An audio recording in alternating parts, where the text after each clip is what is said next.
दोस्तों नमस्कार। स्वागत है आज के वीडियो में। आज हम आपको स्टेन की एक पावर सप्लाई बना के दिखाएंगे। कल दिखाई थी वो अलग पावर सप्लाई थी, ये अलग टाइप की पावर सप्लाई है। ये देखिए, ये जो सप्लाई है 100 वाट 22 वोल्ट की है और इसमें भी 6 पिन की आईसी यूज की है 63 के 49A।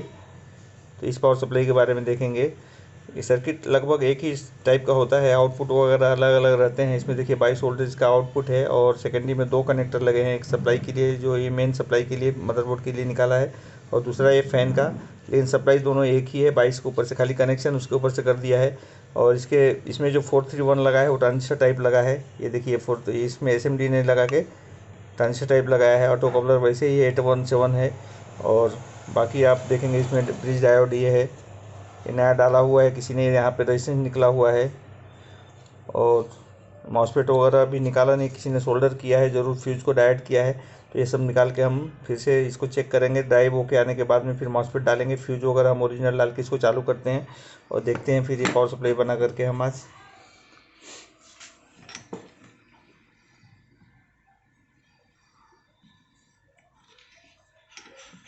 स्टेन में बहुत अलग अलग टाइप की सप्लाई जाती है। अब स्टेन में आपको हम दूसरी भी सप्लाई दिखाएंगे बहुत सी। ये तो 22 वोल्ट की एक सप्लाई थी, बाद में स्टेन की ये भी सप्लाई आती है दूसरी। ये देखिए, ये सप्लाई स्टेन में आती है, ये 30 to 12 वोल्ट की सप्लाई है। ये सप्लाई हम पहले भी बना के दिखा चुके हैं, बाद में फिर और आपको बना के दिखाएंगे। इसमें ट्रांजिस्टर वगैरह यूज किए रहते हैं, इसको बाईपास करते हैं हम। ट्रांजिस्टर को बाईपास करके कैसे बनाते हैं ये आगे हम फिर से आपको बना के बताएंगे। इसमें दो सप्लाई अलग अलग है। देखिए यहाँ पे फैन के लिए दूसरा डायोड भी लगा है, तो ये हम बाद में आपको दिखाएंगे। कल किसी सब्सक्राइबर ने पूछा था इस सप्लाई के बारे में, तो पहले यही सप्लाई हम बनाते हैं। स्टेन में सबसे अच्छी सप्लाई ये देखिए, ये आती है 3612 की, बहुत अच्छी सप्लाई है। तो आज यही बना के हम दिखाते हैं आपको।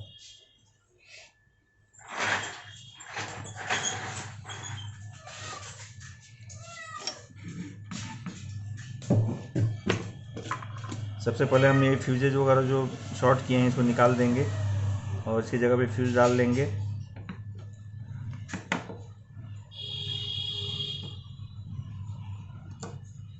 आपको हम वीडियो में हर एक वीडियो में बताते हैं कि अगर आपके पास फ्यूज नहीं हो तो बिल्कुल पतला सा तार आप यहाँ पे डाल दिया करें जो फ्यूज का काम करे।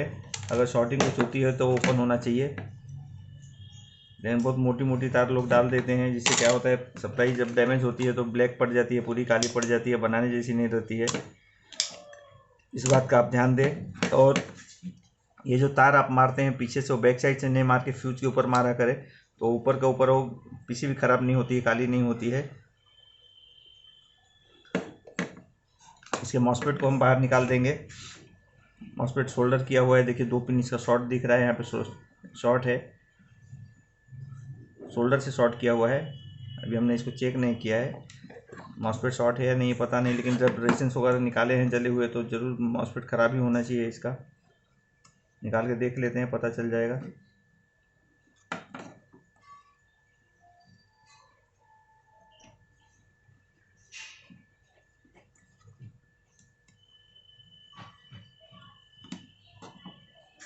ये मॉसफेट निकाल दिया हमने।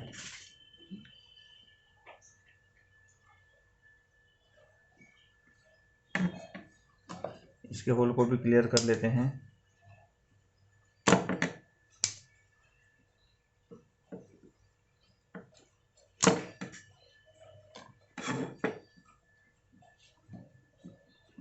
ये देखिए, यहाँ पैरेलल में रेजिस्टेंस जो लगे रहते हैं 1 ओम्स के या 1 ओम्स से कम के, यहाँ 4 लगे रहते हैं, ये सब निकाल दिए हैं। यहाँ पे हम 0.22 एक रेजिस्टेंस डाल देंगे, एक ही रेजिस्टेंस डाल देंगे। ये इस बारे में बहुत लोग पूछते हैं, ये क्योंकि जब जलते हैं तो पूरे ब्लैक हो जाते हैं, उनका वैल्यू वगैरह नहीं दिखता है। लेकिन जब आपको गेट से ग्राउंड रेजिस्टेंस जो मिलते हैं, 3-4 रेजिस्टेंस एक साथ जले हुए रहते हैं और लगभग एक ही ट्रैक पे रहते हैं, वहाँ पे आप निकाल करके एक ही रेजिस्टेंस डाल सकते हैं। अभी हम बैक साइड से लगा रहे हैं रेजिस्टेंस को, बाद में इसको हम ड्रिल करके आगे से माउंट कर देंगे। पीछे जगह नहीं रहती है पीसीबी पे।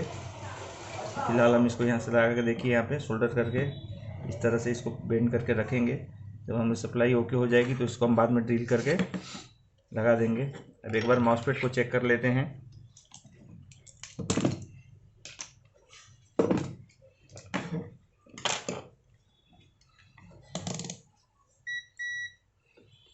ये मॉसफेट हमने निकाला है।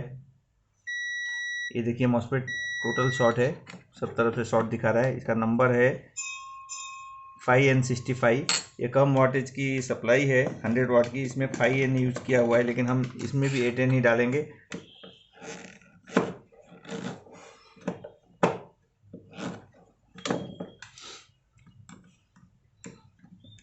मॉसफेट हम 8N65 यूज़ करते हैं पावर लाइट के सभी पावर सप्लाईज में।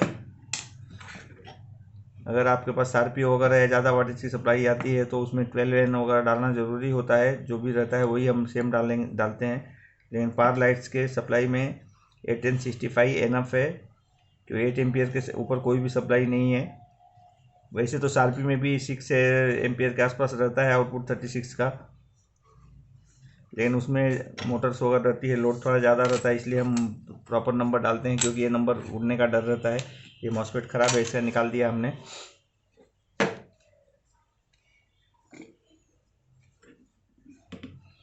एक बार और से फिजिकल ऑब्जर्वेशन इसका ठीक से कर लेते हैं, देखते हैं इसमें और क्या क्या है।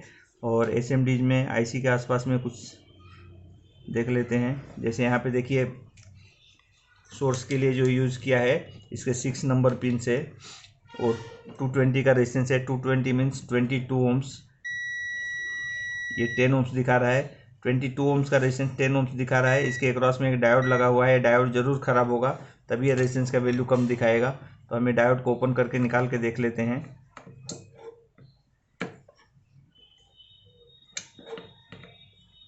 दोनों तरफ से सोल्डर करके डायोड को हम निकालेंगे। ये देखिए डायोड को हमने निकाल दिया है। अब इसके बाद फिर से रेजिस्टेंस को चेक करते हैं। ये देखिए 22 ओम्स बराबर आ गया है। जब रेजिस्टेंस का वैल्यू कम आता है तो आप समझ लीजिए इसके अक्रॉस में कुछ लगा होगा, उसका वो ख़राब होगा, या फिर IC वगैरह ख़राब होने से भी कभी कभी रेजिस्टेंस का वैल्यू कम आ जाता है। लेकिन इसके अक्रॉस में डायोड होता है, इसीलिए इसका वैल्यू कम आता है। ये रेजिस्टेंस हमने चेक किया, देखिए 220 का रेजिस्टेंस था, ये 10 ओम्स दिखा रहा था, तो इसके अक्रॉस में डायोड लगा था। डायोड शॉर्ट होने के कारण ये कम दिखा रहा था। ये डायोड का नंबर 4148 है, उसको हम लगाएंगे। उसका मार्किंग देख के पॉजिटिव साइड IC की तरफ रहता है इसका। दूसरा एक रेजिस्टेंस लगा है 471, जो गेट से कनेक्ट रहता है, उसको भी एक बार चेक कर लेते हैं, क्योंकि ये भी रेजिस्टेंस बहुत बार ओपन होता है।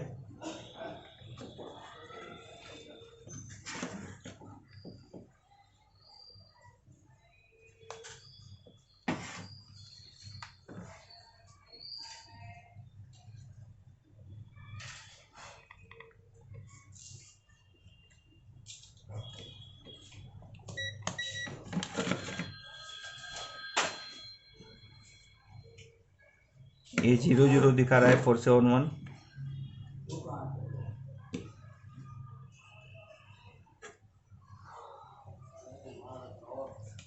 एक्चुअली 47100 दिखा रहा है, इतना कम दिखाना नहीं चाहिए। इसकी IC ख़राब होगी। IC को निकाल के फिर और उसका वैल्यू चेक करेंगे, क्योंकि जब मॉसफेट ख़राब था इसका और सब रेजिस्टेंस वगैरह जले हुए हैं, तो IC ज़रूर ख़राब होगी। ये IC भी बहुत जल्दी ख़राब होती है, 2261 की जैसे फेलियरिटी इसकी भी है।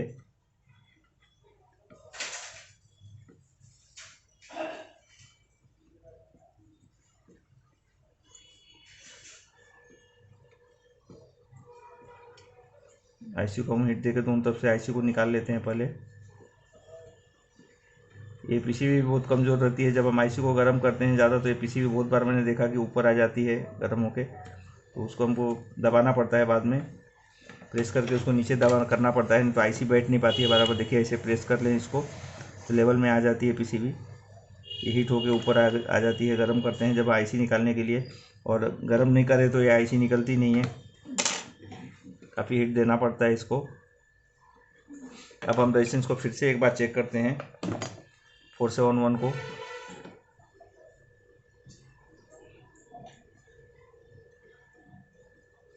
देखिए IC जब लगी थी हमारी तो ये शॉर्ट दिखा रहा था। अब ये रेजिस्टेंस ओपन है, 471 ओपन है, 47 ओपन है, इसीलिए ये प्रॉब्लम आ रहा है। ये 471 भी हम निकाल देंगे। ज़्यादा करके जब आईसी और मॉसफेट शॉर्ट होते हैं इस तरह से, उसे तीनों जंक्शन जब शॉर्ट होते हैं तो ये रेजिस्टेंस ओपन हो जाते हैं। एक रेजिस्टेंस यहाँ आपका ड्राई पिन से ग्राउंड रहता है, उसका वैल्यू होता है 10K का, उसको भी एक बार देख लेते हैं।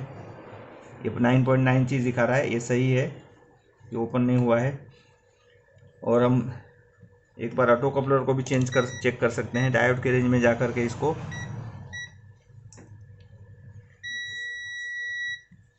डायोड के रेंज में जा कर के इसको चेक कर लेंगे। देखिए कुछ भी नहीं दिखा रहा है। जब हम आईसी डालेंगे तो इसका 550 से 650 तक का रीडिंग आता है। तो सबसे पहले हम ये 4711 एक डाल लेते हैं और ये डायोड डाल देंगे 4148। उसके बाद में यहाँ 471 का एक रेजिस्टेंस है, 471 मीन्स 470 ओम्स एसएमडी में। इसको डाल लेते हैं। पहले जो छोटे छोटे कंपोनेंट्स हमने निकाले हैं उसको डाल लेते हैं।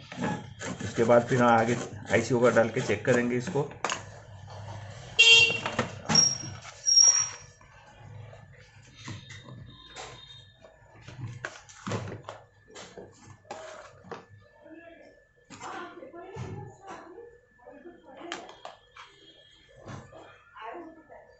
इसका 220 ओके था, 220 का रेजिस्टेंस ओके है। 220 मीन्स 22 ओम्स। एसएमडी का वैल्यू ऐसे ही रहता है।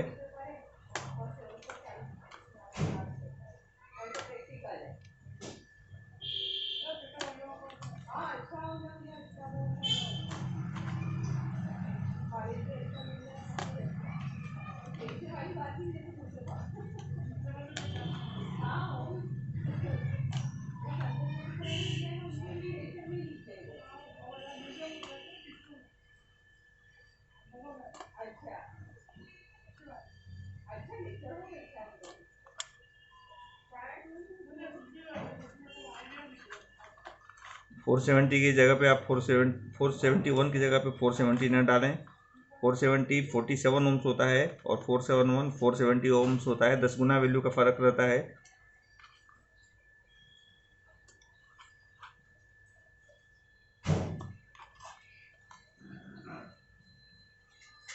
फोर 471 आपके पास नहीं है तो आप 561 वगैरह डाल सकते हैं, लेकिन 470 नहीं डाले कभी भी। मिल गया है 471। तो सबसे पहले 471 एक डाल लेते हैं।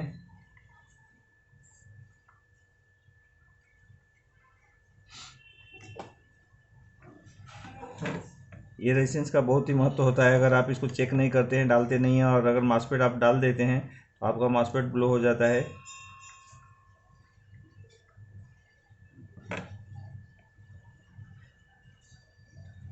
ये गेट से जो आईसी से जो रेजिस्टेंस आता है इसका वैल्यू कभी कभी अलग रहता है। 101 भी लगा रहता है, तो आप उसका वैल्यू देख करके अलग अलग पावर सप्लाई में अलग अलग वैल्यू रहता है।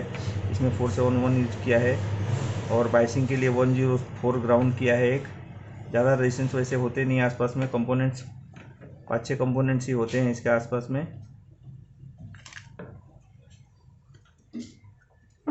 ये 471 हमने डाल दिया है।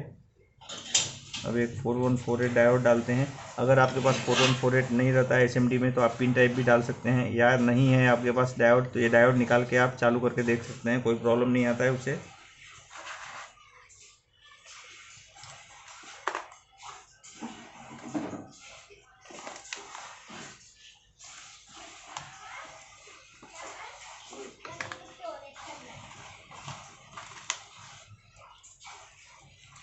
ये 4148 डायोड है, इस तरह की पैकिंग में आता है।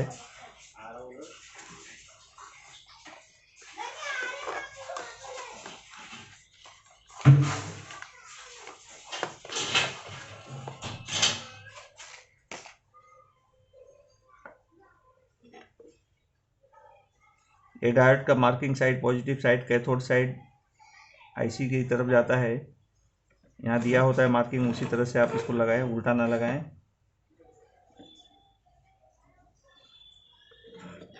अगर हमें डायोड नहीं चेंज करते थे, शॉर्ट था, तो यहाँ पे ड्राइव इसका जो है वो बढ़ जाता है, ज़्यादा आ जाता है, जिससे अपना मॉसफेट हम लोग का मॉसफेट डैमेज होता है।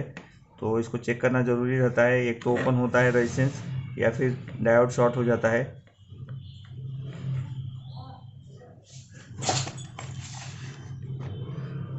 अब आईसी डाल देंगे इसकी जगह पे हम। आईसी का नंबर फिर से एक बार आपको बता रहे हैं, 63 स्टार्ट का नंबर कॉमन होता है। उसके आगे एक अल्फ़ाबेट कोई भी आता है, जैसे ABCDEFGH जो भी होता है, और उसके बाद लास्ट में फिर उसके बाद में एक 43, 36, 28 ऐसा कुछ भी एक नंबर आ गया, फिर एक अल्फ़ाबेट रहता है। लेकिन आईसी सब 63 है, कॉमन है, और आईसी सब जगह चल रही है। बहुत लोग इसका नंबर पूछते रहते हैं, इसलिए मैं बार बार बता रहा हूँ आपको। ये आईसी के ऊपर भी मार्किंग रहती है, इसको आप किसी तरह से भी नहीं डाल सकते हैं। इसकी जो 1 नंबर पिन है वो ग्राउंड होता है।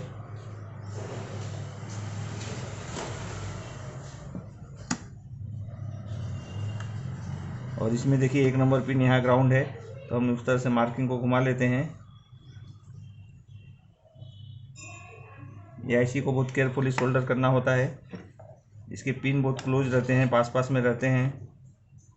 तो सबसे पहले आप आईसी को वहाँ जगह पे रख के एक पिन को सोल्डर कर लें बराबर रख के।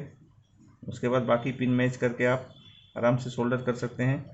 देखिए हमने एक पिन इसका सोल्डर कर दिया है, तो पिन मैच कर लिया इसके।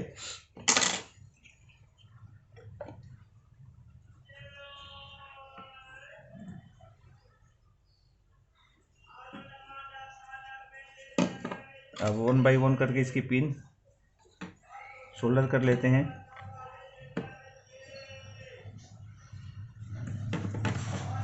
अगर सोल्डर करते समय आपकी इसकी पिन शॉर्ट हो जाए तो आप उसको बाद में क्लीन कर लें।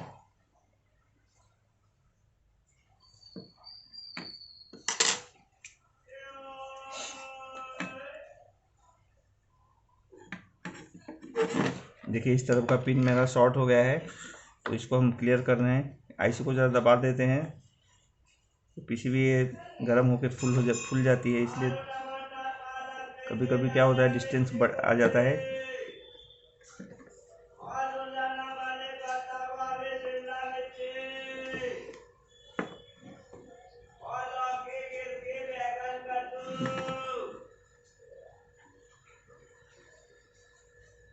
जब तक आप श्योर नहीं हो जाए कि इसकी पिन सब बराबर सोल्डर हो गई, तब तक उसको बराबर करते रहें।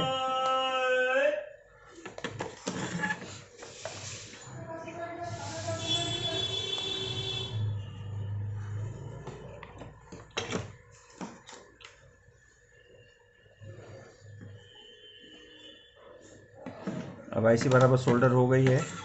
अब इसको हम सप्लाई फ्यूज डालना बाकी है, फ्यूज डाल देंगे, उसके बाद सप्लाई दे के देखेंगे।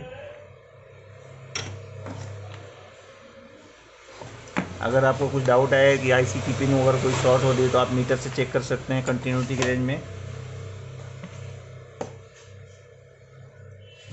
फ्यूज ग्लास फ्यूज है, 5 एम्पियर का फ्यूज है, ये हम डाल रहे हैं इसमें।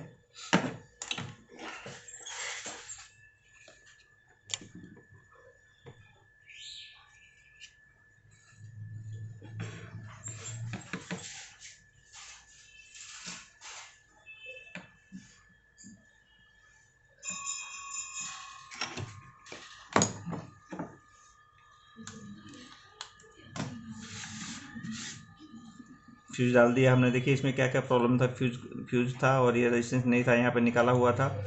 ये डायोड शॉर्ट था आपका 4148, एक रेजिस्टेंस 471 ओपन था। मॉसफेट शॉर्ट था, मॉसफेट को निकाल दिया हमने, अभी मॉसफेट डाला नहीं है।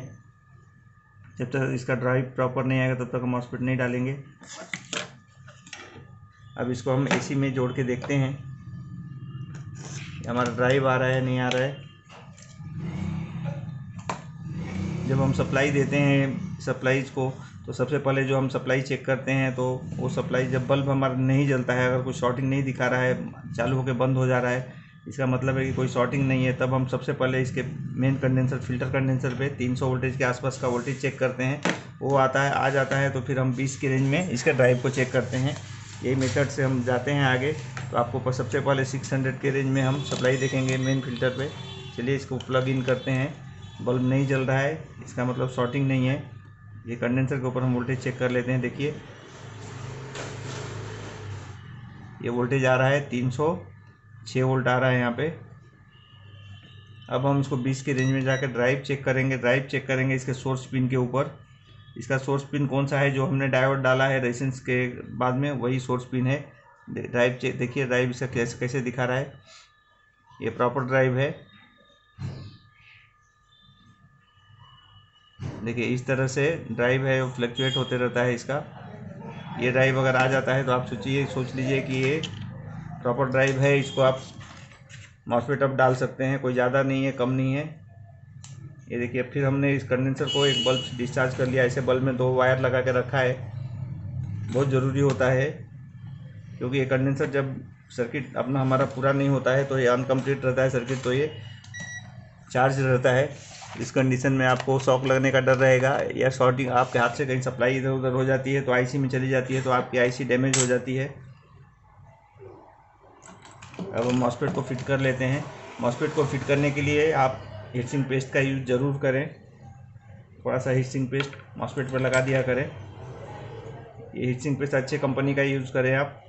हम एनाबॉन्ड 777 का आता है, जो एनाबॉन्ड कंपनी है ये सब पेस्ट वगैरह बनाती है, स्टैंडर्ड कंपनी है,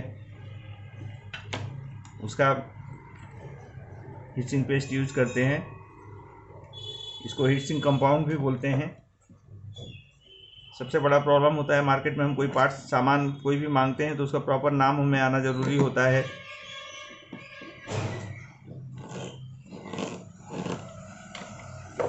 आप भी सोचते होंगे हीटसिंक पेस्ट कौन सी कंपनी का लें, तो एनाबॉन्ड कंपनी अच्छी कंपनी है। वैसे लोकल भी बहुत से मेड आते हैं, लेकिन लोकल पेस्ट यूज़ नहीं करें, वो प्रॉपर काम नहीं करते हैं। हीटसिंक पेस्ट एनाबॉन्ड का यूज़ करें, बहुत बढ़िया कंपनी है। इसका 1 किलो का पैक अगर आपको ज़्यादा यूज़ होता है तो 1 किलो का पैक आता है, नहीं तो 50 ग्राम की ट्यूब आती है इसकी। 50 ग्राम की ट्यूब इसकी 60 रुपये में कुछ आती है, 60 रुपीज़ में। और 1 किलो का पेस्ट इसका आता है 1200 रुपये का। अगर आपको ज़्यादा यूज़ है तो किलो का पैक ले लें। अगर थोड़ा बहुत काम करते हैं आप, ज़्यादा नहीं यूज़ है आपको, तो ट्यूब ले सकते हैं।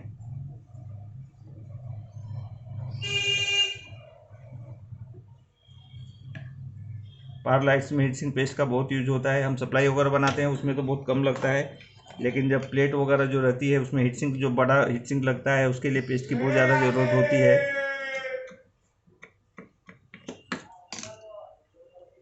इसके लेग्स थोड़े से ट्रैक कट जैसा दिख रहा है, तो हम इसको अच्छे से क्लीन करके सोल्डर कर लेते हैं।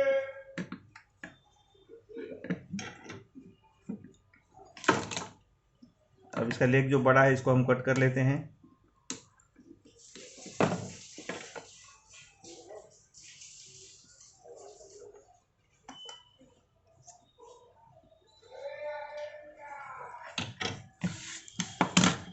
दोस्तों हमने मॉसफेट डाल दिया है, और इसमें देखिए कोई एलईडी नहीं है सेकेंडरी में, तो आपको लाइट नहीं दिखेगा ऐसे कि एलईडी सप्लाई आ रही है नहीं आ रही, इसको मीटर से चेक करना पड़ेगा।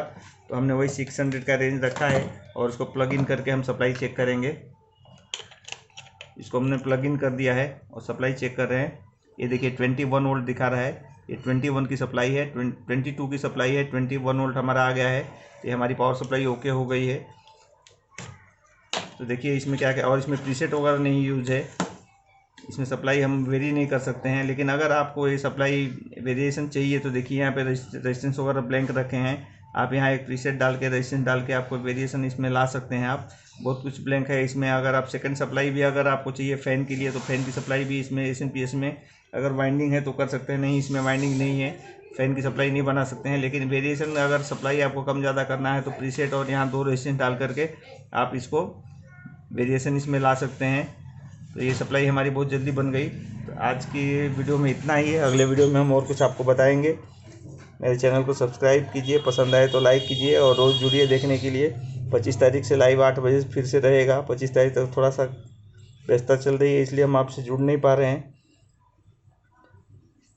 तो ये स्टैंड की सप्लाई थी 22 वोल्ट की, ये हमारी रिपेयर हो गई। आपने देखा इसमें क्या क्या हमने चेंज किया। तो इस तरह से आप भी कोशिश करते रहें, प्रैक्टिस करते रहें, और मिलते हैं अगले वीडियो में।